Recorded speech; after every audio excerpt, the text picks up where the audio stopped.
¿Qué tal? ¿Cómo le va? Este es el nuevo programa TNT, todos nuestros talentos. Estamos saliendo para toda Iberoamérica y también vamos a salir para Marte, Júpiter y todo el sistema solar con mi amigo Antonio Ochoa, que ya está del otro lado de Chicago escuchándonos. ¿Cómo estás, Antonio, en este nuevo programa de agroeducación? Oye, una nueva aventura, ¿sabes? Y siempre es un placer alternar contigo, siempre es un privilegio. Tendremos que tener tiempos acotados, mucha disciplina y vamos a tener muchos talentos. Por encima de todo, el espíritu de la gente que nos va a estar acompañando no nada más es la capacidad de lo profesional, pero el talento inédito que tiene en regionalización y lógicamente cosas que tenemos que empezar a poner como el punto óptimo de crecimiento y de motivación, si lo quieres ver así. ¿Qué tal contigo por Argentina? Un día normal, me imagino, ¿no? Un día absolutamente normal. Se ha expropiado una empresa exportadora como Vicentín. El Estado quiere convertirse en empresario y ha generado un lío mayúsculo. Básicamente ha ido una intervención al lugar donde está la empresa, la gente lo ha sacado a patadas a aquellos que fueron a intervenir y básicamente se ha armado una gran polémica nacional porque la empresa le podría costar un poquito de plata al Estado, algo así como 1.500 millones de dólares, justo en un momento donde estamos reestructurando la deuda y alguien que está en el exterior dice, se van a hacer cargo de 1.500 millones de dólares y a mí me discuten este poquitito para arreglar. Bueno, en ese marco general se está atravesando la República Argentina, en donde el presidente no tuvo la mejor y más feliz idea que decirle al periodismo, esta es un caso aislado, no vamos a expropiar más. Y vos sabés que cuando te dicen no voy a hacer algo, es como que la gente se preocupa un poquito más. Así que con esa dosis de malestar estamos aquí en la República Argentina. Espero alguna noticia tuya que al menos me traiga tranquilidad de Chicago. Bueno, digamos que el día de hoy, Salva, tuvimos un efecto de cosas que queremos ir midiendo hacia adelante. Como sabes, hemos tenido un atargamiento económico en el mundo de diferentes formas, de diferentes pulsos, y lo que necesitamos empezar a descubrir es cómo se reactiva la demanda. Hay datos muy buenos en lo económico, hay datos que lógicamente te generan mucha suspicacia, especialmente si vemos que las economías más grandes del planeta se siguen enfrentando en dimes y diretes, pero en la construcción de cosas empezamos a ver que hay más consumos, que hay una elaboración más capaz de poder pues básicamente utilizar lo que tendríamos pensado, porque necesitamos cosas más vibrantes en términos económicos. Esto, honestamente, de Vicentín, cuando lo estamos tratando de medir en el efecto de lo que va a ser la responsabilidad del mercado argentino para suministrar harina al mundo, pues lógicamente es una secuencia de una interrogación. ¿Qué va a pasar con la molienda en Argentina? ¿Será que se muele más? ¿Será que se muele menos? ¿Cómo se va a comercializar? Entonces, como que hay dos sectores y dos segmentos. Uno, en donde ves el mercado hacia adentro, que es una pugna política muy grande. Me parece que es más un tema increíblemente político hacia adentro de la Argentina y hacia afuera, que es lo que va a ser el veredicto de si Argentina va a ser un mercado exportador desde el Estado y cómo va a regular los mercados y cómo va a empezar a tener un efecto en el costo de las materias primas como tal, ¿no? Bueno, yo lo que te voy a aportar no va a ser ahora de Argentina. Te voy a aportar algo de las monedas, porque hemos notado cómo México ha tenido una gran revaluación del peso en los últimos tiempos, a tal punto que está llegando al nivel prepandemia. ¿Esto en qué tiene que ver? En que México está generando muchas exportaciones de manufacturas a Estados Unidos. Pero no es lo mismo que pasa en Latinoamérica. Tenemos en Colombia una devaluación importante del peso colombiano y una devaluación importante del real, que había llegado a 6 y ahora está en 4,90. Parece una caída importante, pero hay que recordar que el año pasado estuvo 3,90. Y en la República Argentina, en donde hay un gran debate con este control que tenemos sobre el cepo cambiario y el dólar libre, blue, informal o como vos lo quieras llamar, con una brecha importante. Este juego de brechas en América Latina se da en un momento en donde lo que vos planteabas, precios de materias primas que no son los ideales y que afectan la actividad económica. No obstante, yo te comento algo y me gustaría tu devolución. ¿Cómo estás viendo esto de un dólar que todos los días lo vemos devaluar a escala mundial y un yuan revaluándose de 7,15 a 7,07? Me parece que genera un lindo clima para las materias primas, ¿no? Yo creo que sí, o sea, de alguna manera, y esto es algo que yo te he venido escuchando particularmente porque has sido muy puntual en el análisis de este tipo de divergencias. Es el futuro, no es que el día de hoy te venga a generar una presión inflacionaria de corto plazo, porque tal vez no estamos justo ahí todavía, pero en el mediano y en el largo plazo, en algún momento tendrás que recoger toda esta emisión. Y esta secuencia inflacionaria y esta secuencia, lógicamente, de debilitamiento de la moneda en el tipo de cambio, precisamente del dólar, pues va a permitir que las materias primas tomen un efecto de revaluación, algo que permita que, lógicamente, el campo, que es un dispersor de riqueza generalizado, porque es bastante democrático en ese sentido, haga una secuencia de mejor estar en todo el orden. Así es de que ojalá que no se caliente más allá de lo que no se necesite. El día de hoy encontramos una voz de Goldman Sachs diciendo que los commodities de momento se están calentando de precios más allá de lo que tendrían que estar haciendo de acuerdo a los tiempos. Y yo me imagino que Goldman Sachs está vendido maíz y algunas otras cosas y le está llegando el agua a los aparejos con esta firmeza. Así es de que un poquito este tipo de situaciones que estamos viendo desde lo mediático, pero que definitivamente, para como lo dices bien, es importante para el avance de las materias primas y que las cadenas de suministro encuentren una vertiente mucho más planeable, porque es muy divergente el día de hoy. Nos escuchan de Colombia, nos escuchan de Perú, de Chile, de Paraguay, de Brasil, de Uruguay, muchos argentinos también, por supuesto. Y a nosotros nos llegó la noticia estos días de que la popularidad de Donald Trump se ha desplomado. ¿Esto es así? ¿Qué correlación puede tener esto con los mercados de granos o con la posibilidad de que llegue a Estados Unidos un gobierno demócrata? Bueno, yo creo que aquí en esto vamos a tener que hacer uso de la memoria reciente. Y la memoria reciente nos hablaba de una ecuación similar, en donde el presidente Trump se mostraba relativamente débil o en desventaja contra la señora Clinton. Y a final de cuentas, la estrategia del presidente Trump funcionó, le dio la presidencia. No ganó el voto general, pero ganó la presidencia con, lógicamente, los distritos electorales. Esta misma crónica sigue. El problema con los demócratas es que los demócratas se pintan de muchos colores, no están unificados en una sola línea todavía y hay muchas corrientes que son muy duras. Estas agendas ecologistas, estas agendas, pues, de alguna forma que tienen una idiosincrasia izquierdistosa que no, a los americanos no les gusta, que combate con la que sí preside el presidente Trump en sentido estricto y que están muy disciplinados. De momento yo te diría, si el pulso económico regresa, lo vas a ver en toda pujanza. El presidente Trump fue muy claro en su palabra reciente, decir, el paciente es tan fuerte que le quitamos todos los torrentes de vida y aún así cuando estuvimos en capacidad de regresarle la alimentación, se recupera como si nada. Y eso es hablando del desempleo. Vimos un dato de desempleo brutal, en teoría, y uno real, que la verdad es que fue un espejismo de cosas buenas a venir. Mientras la economía funcione, el presidente Trump se queda como presidente, me parece. Antonio, trajiste un amigo de España. Contanos un poco quién es antes de ir al corte. Y lo presentamos y nos vamos al corte. Te tenía una sorpresa. Y fíjate que no sé cómo presentarlo, porque no sé si podamos presentarlo como el artista, el bohemio, el conocedor de historia medieval, el que nos va a platicar qué sucedía en las etapas medievales cuando había pandemias en las Europas del ayer, cómo lo estamos manejando el día de hoy, si hemos evolucionado, y una persona que es altamente académica en el mercado de cárnicos. Y como te he dicho, estamos buscando el pulso de la demanda, el pulso del consumo. Así es de que vamos a platicar en todas las fases con el músico, el novelista, el de humor negro y lógicamente el que hace mercados en el mercado de Jade de España, uno de los mercados y las plazas más importantes en este momento del mundo cuando se habla de cárnicos y de cerdo. Bueno, muy bien. Entonces, vamos a la primera pausa y venimos ya con Miguel Ángel Vergés desde España. Ya volvemos.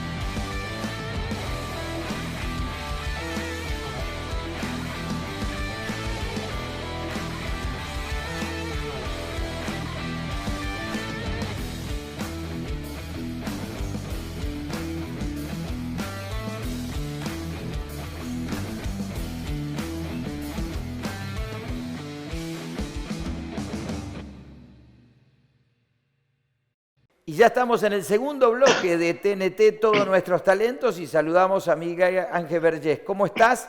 Bienvenido desde España. Hola, bueno, buenas tardes, buenos días. Muchas gracias por bueno, por haberme invitado a este programa y, bueno, estoy un poco abrumado por la presentación.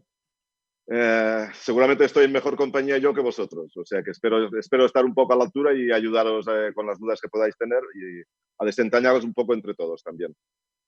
Miguel Ángel, hace un tiempo no muy lejano que tuvimos el privilegio de estar comiendo, cenando con un buen amigo mutuo.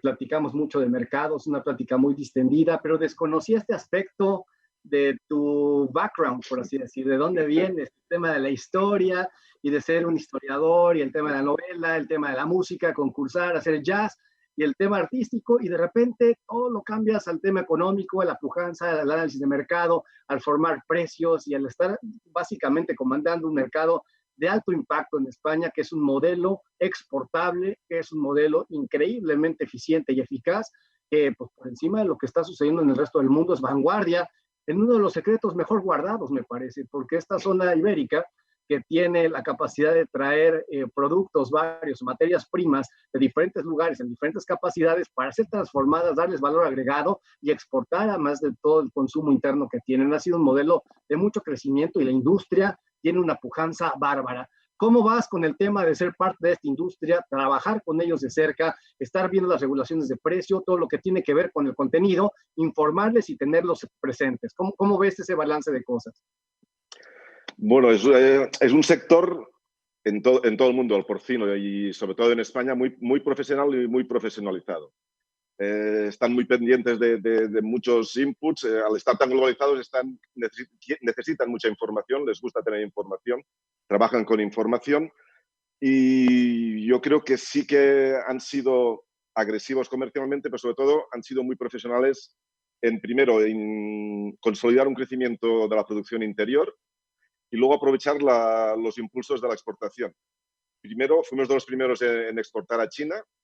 Tuvimos, entre comillas, la suerte de que Rusia nos prohibió exportar a su país antes de que al resto de la UE, un año antes, y tuvimos un año de margen para entrar en los mercados asiáticos y sobre todo en China.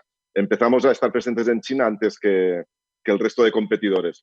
Esto nos dio una ventaja en el que se ha demostrado ahora que es el mercado más determinante para el porcino de todo el mundo.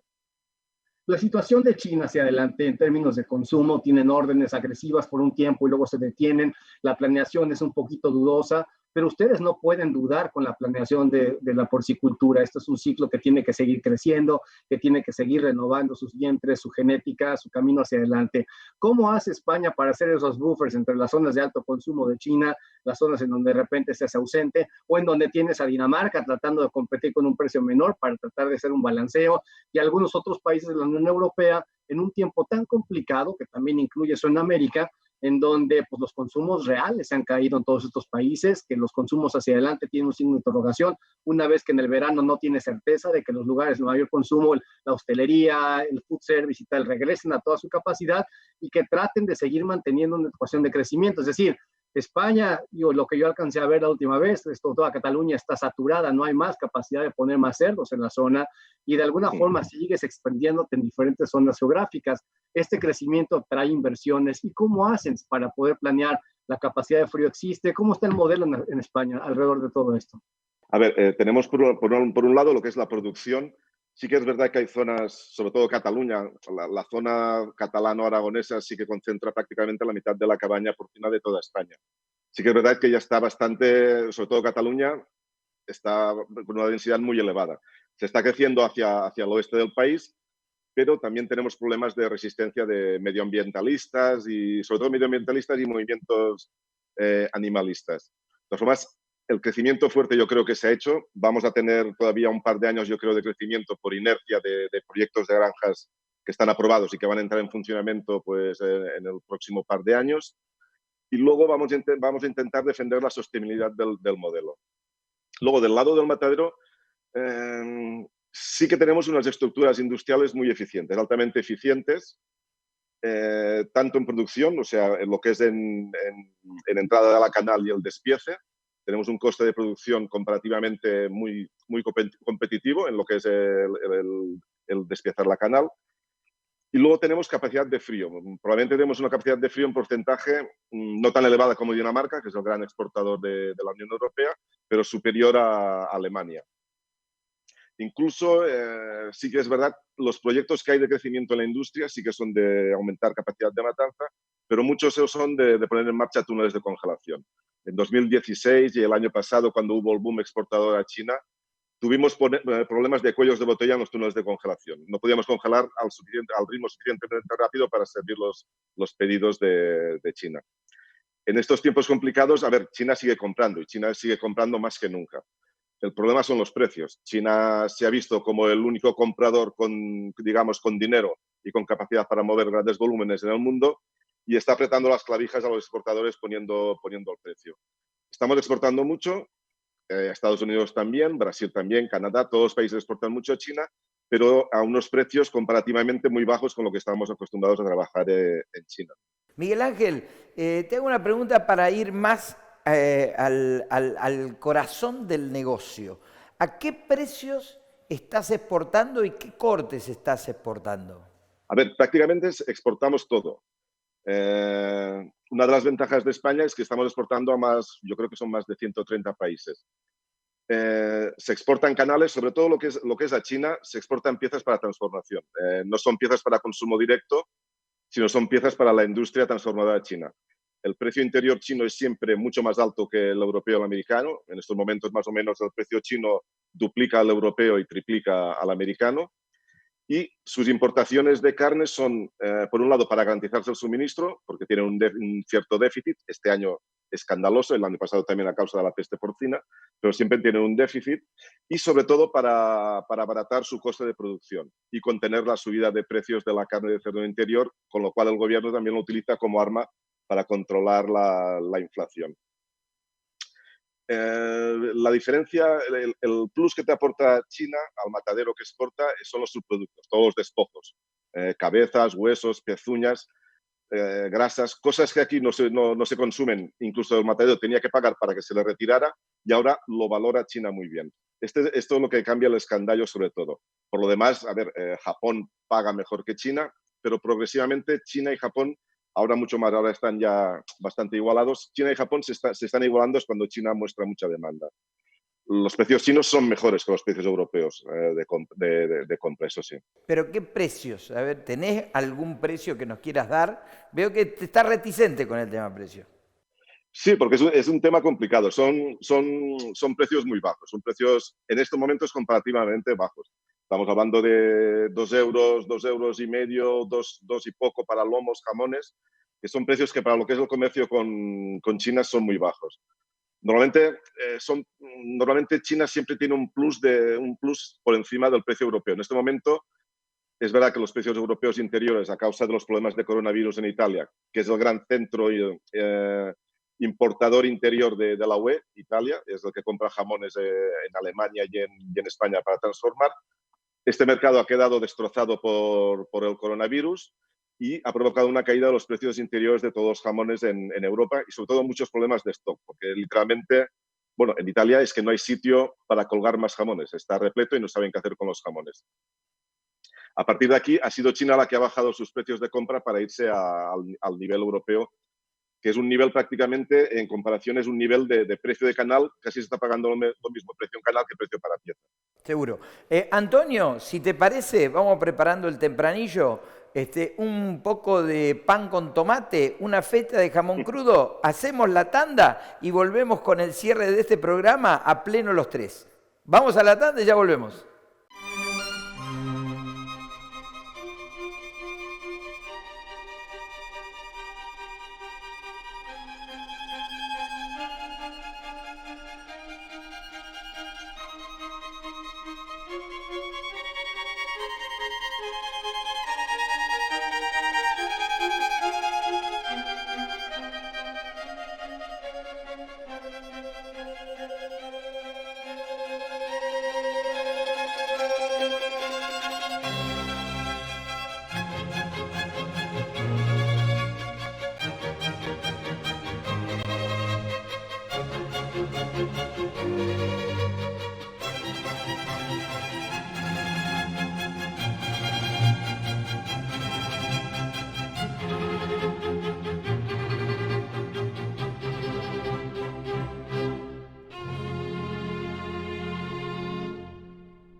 Y ya entramos con la última parte de este programa. Y vos sabés, Antonio, que Marco Faciano, desde la isla Sandwich del sur, desde el sur argentino, nos dice, si a Miguel Ángel no sabe qué hacer con los jamones, acá en la Argentina los aceptamos. Así que te paso a vos y seguí con la entrevista.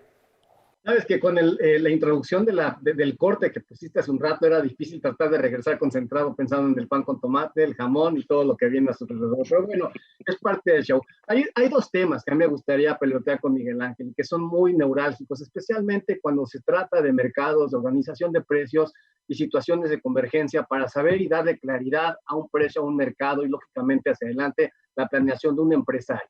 En los mercados en los que estamos acostumbrados a convivir, la organización de los precios es una situación en algunas ocasiones anárquica, pero he visto que el Mercolleda ha tenido mucho éxito en poder ser solvente en el descubrimiento de precios, en el tener etiquetados de precios y hacia adelante un mecanismo de planeación que realmente es seguido y que realmente es respetado. ¿Cómo han logrado todo este balance, Miguel Ángel? ¿Qué es el trabajo que hace el Mercolleda para poder balancear esta ecuación de precios, oferta, demanda, que los empresarios y los consumidores se encuentren de acuerdo alrededor de ese descubrimiento de precios que logras?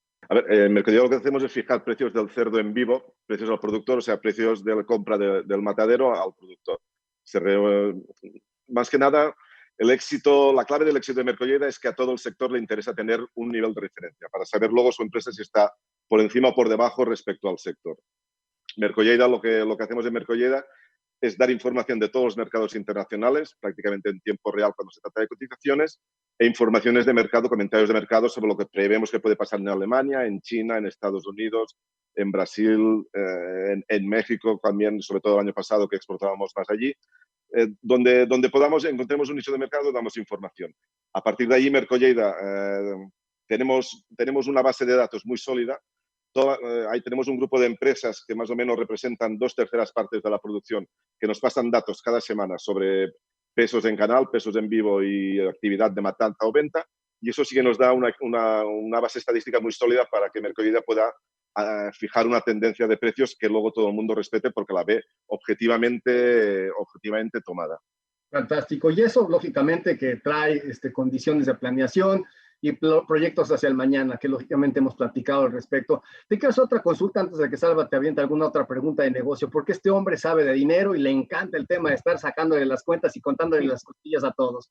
Pero a final del día, algo que ha sucedido, que también es algo que atenta contra la industria, es el avance de la peste porcina en Europa, y lo hemos visto más hacia algunas zonas específicas, más en las poblaciones salvajes, por así decir, y las explotaciones que son pequeñas, pero los cercos sanitarios en España están funcionando, han funcionado, pero aún así pues no están exentos de que algo suceda.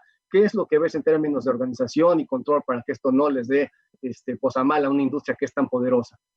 A ver, yo creo que en términos de bioseguridad en granja y en movimiento de camiones, yo creo que las medidas se tomaron prácticamente pues cuando fue el foco este que nos dio el susto en Bélgica, toda Europa se puso las pilas y las medidas de bioseguridad están tomadas ya. El problema es la población de jabalíes, que ha proliferado muchísimo en toda Europa, en España también, y bueno, el que sepa lo que es un jabalí sabrá que es prácticamente imposible parar un jabalí. Le puedes poner vallas o lo que sea, le da la vuelta y pasará por otro lado, pero acaba yendo donde quiere. Antes de 2018, lo que comentábamos cuando nos reuníamos así comentaristas de mercados europeos es que si la peste llegaba a Alemania iban a sobrar todos los cerdos de Europa, pero si llegaba a China iban a faltar todos los cerdos del mundo. De momento ha pasado lo segundo y estamos en un mercado de demanda. La peste la situación es más complicada en países como sobre todo Rumanía, Hungría y Polonia, y los últimos focos están en granjas de cerdos domésticos en Polonia, a apenas unos kilómetros de la frontera en Alemania. Este es el gran riesgo, de momento está controlado, pero es el gran riesgo que tenemos en Europa. Sí, dos preguntas en una de mi parte. La primera, ¿cuánto sale el kilo de cerdo vivo y qué está pasando con las carnes alternativas? Para que vea que te damos datos, aquí en la Argentina el kilo de cerdo vivo, un capón de 120 kilos, está entre 60 y 65 centavos de dólar. ¿Qué precio está en España? Y te repito, ¿qué está sucediendo con las carnes alternativas, como por ejemplo la carne vacuna y el pollo? A ver, aquí la cotización estamos para redondearlo, porque vamos a milésimas, pero bueno, sobre 1,29 euros kilo vivo en España. Más o menos toda Europa nos estaremos moviendo en este nivel, desde 1,20 más o menos que puede estar Francia a 1,30 que puede estar Alemania ahora mismo. Bien, ¿y qué pasa con la carne alternativa, como por ejemplo la carne vacuna y el pollo? A ver, el vacuno sí que está bajando, sobre todo a causa del coronavirus, del confinamiento. Le ha afectado muchísimo el cierre de todo lo que es la restauración y los servicios de alimentación y de catering. El porcino ha escapado en esto porque en España es una carne más consumida en el hogar, no es tanto una carne consumida en restaurantes, a diferencia de lo que sucede en el norte de Europa, donde sí que es más consumida en restaurantes y ha habido un descenso mayor. Y aparte, tenemos la gran tabla de salvación en España de la exportación. De la producción, prácticamente el 50% es consumo interior y otro 50% es exportación, sea al resto de la UE, sea a terceros países, sobre todo al sudeste asiático. Esto ha aguantado los precios de porcino mucho mejor que el resto de carnes. El problema ha sido para el porcino, para el ibérico, que el ibérico sí que es un producto de alto valor y destinado sobre todo a restauración, y este sí que ha visto sus canales de comercialización hundidos, desaparecidos, y ha pasado y sigue pasando una crisis muy dura de precios todavía. Antonio. Sí, Salva, a mí la verdad es de que ya nos podríamos meter más en temas de negocio con Miguel Ángel. La última que le haría es un tema de información, y el día de hoy con esta base de datos tan solvente y tan grande que tiene Mercol Lleida, y lo he leído, obviamente la redacción es muy especial, y obviamente se ve de quién viene la pluma, y en ese sentido el lado artístico de Miguel Ángel, que tiene no nada más un buen sentido económico, sino que también uno bueno de información, en el que lo hace fácil y transitable. Término de todo, el día de hoy, si tuvieras que citar tal vez 2 o 3 factores de relevancia para un empresario porcícola en España, en tu zona, ¿cuáles son las 2 o 3 cosas que consideras que es lo que más relevante representa para ellos en este momento? Yo creo que uno de los desafíos será sobre todo la sostenibilidad y la imagen pública del sector. Tenemos unas estructuras consolidadas y ahora hay que hacer frente a un problema que hasta ahora no teníamos. Lo de los medioambientalistas era un problema más que asociábamos al norte de Europa. Ahora hay que comunicar mucho mejor. Aparte de comunicar, hay que hacer las cosas mejor, que yo creo las últimas legislaciones del Ministerio van en este sentido, pero hay que aceptar que vamos a convivir con animalistas. Y hay que sentarse a discutir con ellos y hablar con tranquilidad. Y luego el otro desafío es la gran dependencia que tenemos de la exportación. Mientras haya demanda china, y sobre todo tanta demanda china por su déficit, por la peste porcina, no va a haber problema, pero llegará un momento en que China tienda o a volver al 1.000.000 de toneladas famoso que importaba antes, que ahora está en 3 o 4, o atender como Rusia a la autosuficiencia. Y tenemos que plantearnos qué va a pasar después con estos excedentes destinados a exportación, porque habrá que buscar mercados alternativos o intentar compensar nuestro crecimiento esperando que el resto de Europa descienda en producción, para que al final el balance europeo sea igual, pero a costa unos de otros. Una última cosa, ¿cuántos puntos al PIB español agregan estos animalistas y estos ambientalistas? Más o menos, ¿cuál es su derrama económica? ¿Hay alguna cifra que nos dé una idea, más o menos? No, yo creo que... No encuentro ese dato, ¿sabes? No. Perdón, Salva. No, lo mío era saludarlo, despedirlo y decirle al amigo Miguel Ángel que tanto tú como yo podemos en 60 días estar en España. ¿A qué lugar nos tenemos que dirigir para seguir esta conversación? No, ustedes vénganse a Lleida y desde allí buscaremos un buen restaurante y planificaremos el viaje a la búsqueda de jamones. Bueno, muchísimas gracias por acompañarnos. Antonio, creo que lo tenemos que nombrar padrino de este programa, nuestro primer programa, y para despedirnos, la del final de parte tuya, Antonio. ¿Qué noticia tenemos para despedirnos?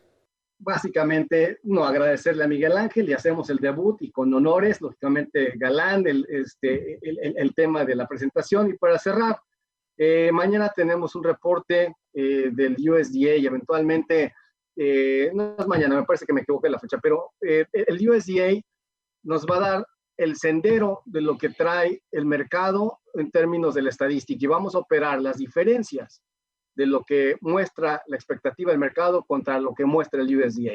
Y son 2 velocidades. Una que no tiene nada que ver con la formación de precios hacia adelante. Ahora las diferencias se operan por parte de un algoritmo, es una secuencia simplemente electrónica, no le pongas mucha atención. A final de mes viene un reporte bastante más robusto, donde tenemos inventarios trimestrales, y ahí es en donde posiblemente veamos el efecto de la caída del consumo del alimento balanceado, que sería la última prueba de corto plazo sobre la resistencia de la demanda, si realmente se colapsó o no se colapsó. Así es de que tenemos todo este mes para ello, la consecución del ciclo agrícola norteamericano que viene de maravilla, y en ese sentido tenemos la potencialidad de en el mediano y largo plazo tener abarrote grande de grano y oleaginosa en el mundo. Especialmente eso va a tener una influencia negativa en los precios. Tal vez en el camino de hoy y en el camino del final tenemos muchos espacios para poder construir precios, no perdamos atención. Nos vamos y muchas gracias por todo. Este fue el primer programa de TNT. Chau.